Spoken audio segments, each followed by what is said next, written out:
আদর্শে আমরা এই শিক্ষা পাই নাই। তোমরা এজিবি মতো ব্যবহার করছো। এই জন্য সবাইকে বলবো, আমরা আজকে 1 লাখ কর্মে সুন্নিয়তের 1 লাখ কর্মে এসে গেছি। আজকে তার প্রমাণ গোটা ঢাকার সমস্ত রাস্তাঘাটগুলি রোধ হয়ে গেছে। আমরা সুন্নি জনতা সব রোধ করে ফেলেছি। এটা একটা চরিত্রে আমরা বুঝতে পেরেছি। প্রায় 80 থেকে 90 লক্ষ, প্রায় 1 কোটি ঘর মানুষ আমরা একটা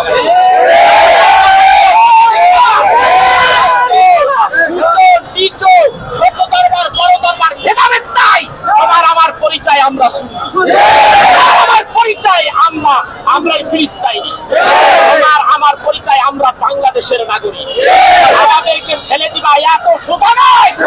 এখন তত্ত্বাবধায়ক সরকার, তুমিও যা আমরাও তা, নাগরিক আমরা, আমাদেরকে উল্টিয়ে ফেলে দেওয়ার ক্ষমতা তোমাদের নাই। সেই জন্য ভাই, আমার এই লাইফের মধ্যে এখানে যারা আছেন, আমি সবাইকে বলবো যে আমরা যেন কোনো বিশৃঙ্খলা সৃষ্টি না করি, আমরা যেন ইসলামীমূলক কোনো কথা না বলি।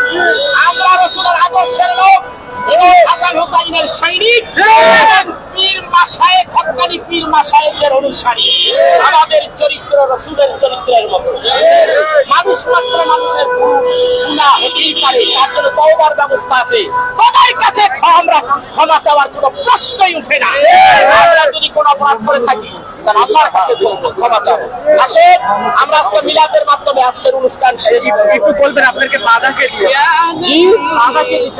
আমাদের অনেক বাধা দেওয়া হয়েছে। এক মিনিট, আমাদেরকে অনেক জায়গায় বাধা দেওয়া হয়েছে। কুমিল্লার থেকে যারা আসতেছিল, চট্টগ্রাম থেকে যারা আসছিল, স্থানীয় ভাবে আমাদের গাড়ি বন্ধ করে দিয়েছে। এবং এই যে গজারি উপজেলার ভাই, এদেরকে বাধা দেওয়া হয়েছে, গাড়ির চাবি নিয়ে দেওয়া হয়েছে, গাড়ি যেন চালাইতে না পারে। এরা এই ধরনের কাজ কারবারগুলি করেছে। আমাদের কাছে প্রমাণ আছে। আর একটা বাস্তব প্রমাণ, প্রত্যেকটা মিডিয়ায় এটা প্রচার হয়েছে। কি, আমাদেরকে সরাবদি উদ্যানে আমাদের সমাবেশ করার অনুমতি দিল, সেখান থেকে আবার সেটা ক্যান্সেল করে আমাদের গোলাপবাগে নিয়ে দেওয়া হলো। কেন? গোলাপবাগে যখন গেছি, লক্ষ লক্ষ সুন্নি জনতার সেখানে ঢল নেমেছে, সেখান থেকে আমাদেরকে সেই অনুমতি বাদ করেছে। তারপরে অনেক কষ্টের বিনিময় আমরা এই প্রেস ক্লাবে জায়গা করে নিয়েছি। আমাদের এই গণজিয়ার থামায় রাখতে পারে নাই। আমাদের সুন্নিয়াতের এই দল, এরা আসছে বিভিন্ন বাধাকে পেরিয়ে এখানে এসেছে, তাদেরকে বাধা দিয়ে রাখতে পারেনি। এই হলো বাস্তব প্রমাণ। ভাই আমার, এখন আমরা শেষের দিকে যাবো। কেন বাধা দিচ্ছে এই কথাগুলি আমরা বর্তমান আমাদের দল বা আমাদের সুন্নি আহলে সুন্নাত ওয়াল জামাতের পক্ষ থেকে এই কথা এখন আমরা সরাসরি কিছু বলবো না। সময় আছে, আমরা বলবো ইনশাআল্লাহ, জানিয়ে দেওয়া হবে। ধন্যবাদ।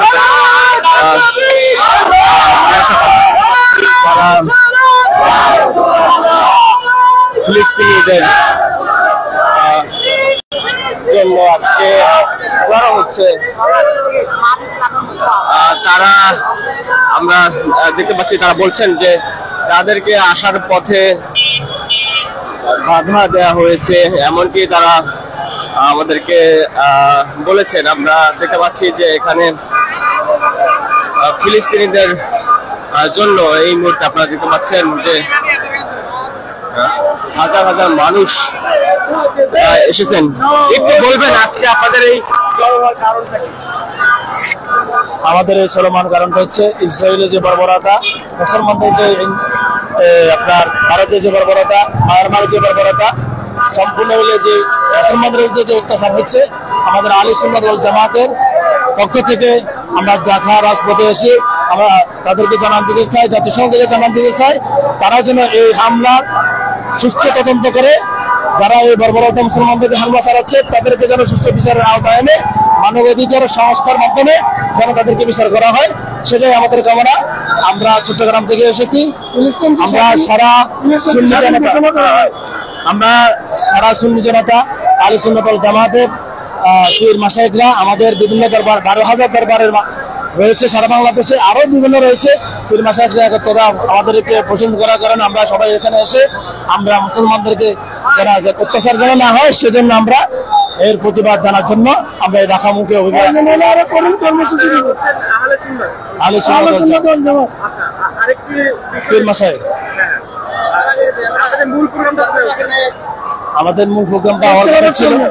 আজকে মূল প্রোগ্রামটা হচ্ছে প্রেস খেলা চত্বরের সামনে। এটা প্রোগ্রাম হওয়ার কথা ছিল আপনার সারাওয়াতি উদ্যানে। এখানে যে কোনো বাচ্চিক কারণে আমাদেরকে অনুমোদন নেওয়া নাই। আমরা সরকারকে অত্যন্ত ধন্যবাদ জানাই। সুস্থ এবং সুন্দর সুচারু এবং আমরা সুন্দর আমাদের একটা অনুষ্ঠিত হয়েছে। গত যে প্রোগ্রামটা হয়েছিল এখানে এখন কমেন্ট করতেছে সেই সময় হচ্ছে আমফেরান লেগেছে সোনার উদ্যান থেকে, এই ধরনের কোনো অকারণে ঘটবে কিনা সে সম্বন্ধে আমাদের একটু আইডিয়া নেই।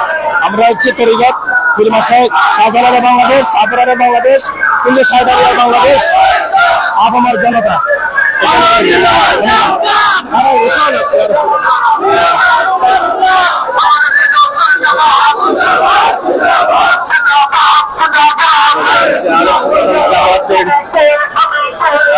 একজন বলছিলেন যে 12,000-এর অধিক দরবার শরীফ থেকে এখানে তারা এসেছেন মূলত ফিলিস্তিনে যে বর্বরতা চলছে সেটির প্রতিবাদ জানাতে, এবং যেমনটি আমাদের সাথে একজন বলছিলেন যে ফিলিস্তিনকে তারা স্বাধীন রাষ্ট্র হিসেবে তারা দেখতে চান। এবং কিছুক্ষণ আগে আমরা দেখতে পেলাম যে একটি পক্ষ তারা মিছিল নিয়ে যাচ্ছেন ইসরায়েলি যে পণ্য রয়েছে সেগুলো বয়কটের দাবিতে। তো দর্শক আপনারা দেখতে পাচ্ছেন যে এই মুহূর্তে হাজার হাজার মানুষ কিন্তু জড়ো হয়েছে, যদিও তাদের মূল কর্মসূচি সোহরাওয়ার্দী উদ্যানে হওয়ার কথা ছিল, তবে সেখান